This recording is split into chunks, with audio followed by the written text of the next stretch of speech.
Good morning, Crossridge. Praying that you are well on this Friday and praying that you've had a really great week. Hopefully being able to go out and see some family and friends that maybe you have been missing over the past few months as these restrictions that we're seeing from COVID are starting to slowly be peeled away a little bit. In regards to that, in regard to these phases of reopening that we're seeing from our provincial government, we as the staff of Crossridge want you to know that we are thinking through these things and that we are praying through these as well. And in keeping with that, today and or tomorrow, we will be releasing a statement by Pastor Lee regarding what exactly is going to be happening in and around Crossridge, how things will be changing. So please stay tuned for that. Keep an eye on your email inbox. Beyond that, things are still happening in and around Crossridge as per usual, starting with our normal Friday sequence of events, which begins at 7 p.m. tonight with CR Youth Online. We would love to see you there. As usual, if you have not yet received your Zoom invite, please reach out to me, Tim at crossridgechurch.ca. I'd love to see your kids out and involved in our small groups as we talk again about what it really means to be a fully devoted follower of Jesus, not just a sideline fan of him.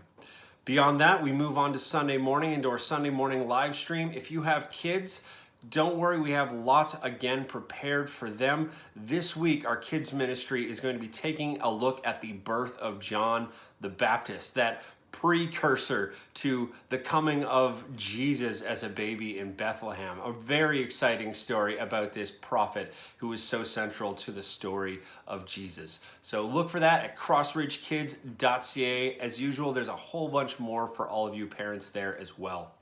Then Sunday morning, as we go into the live stream gathering as the church, Pastor Lee is going to be diving into the passage that we find in Genesis chapter 23, as we hear the story of the death and burial of Sarah and hear the sadness and the brokenheartedness of Abraham as he mourns his wife and continues to look toward the promises and the hopeful fulfillment that he finds in God. So be ready for that. As usual, if you're there on YouTube or Facebook, drop us a quick hello in the chat room. We would love to know that you are there with us. As well, we're going to have a baby dedication because those kind of things are still happening. Life has continued around Crossridge, and this is exciting and blessed news that we can all share in together.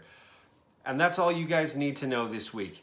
As we continue to move through this unique world that we're living in right now, I want to encourage all of you to continue to keep your eyes and your hearts and your focus on Jesus, our true hope, our true life. We need not live in the fear that the world is suffering with right now, and we hear again and again in the Bible that message that we need not live in fear. And this is in fact part of our witness to the wider world around us, that Christ is active and alive and the hope within us. And I just want to close with this quick quote from C.S. Lewis that I was reading this morning in regard to this.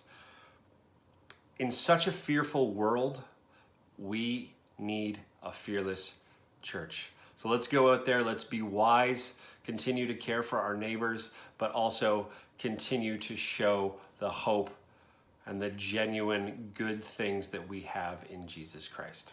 We'll see you guys next week, Crossridge.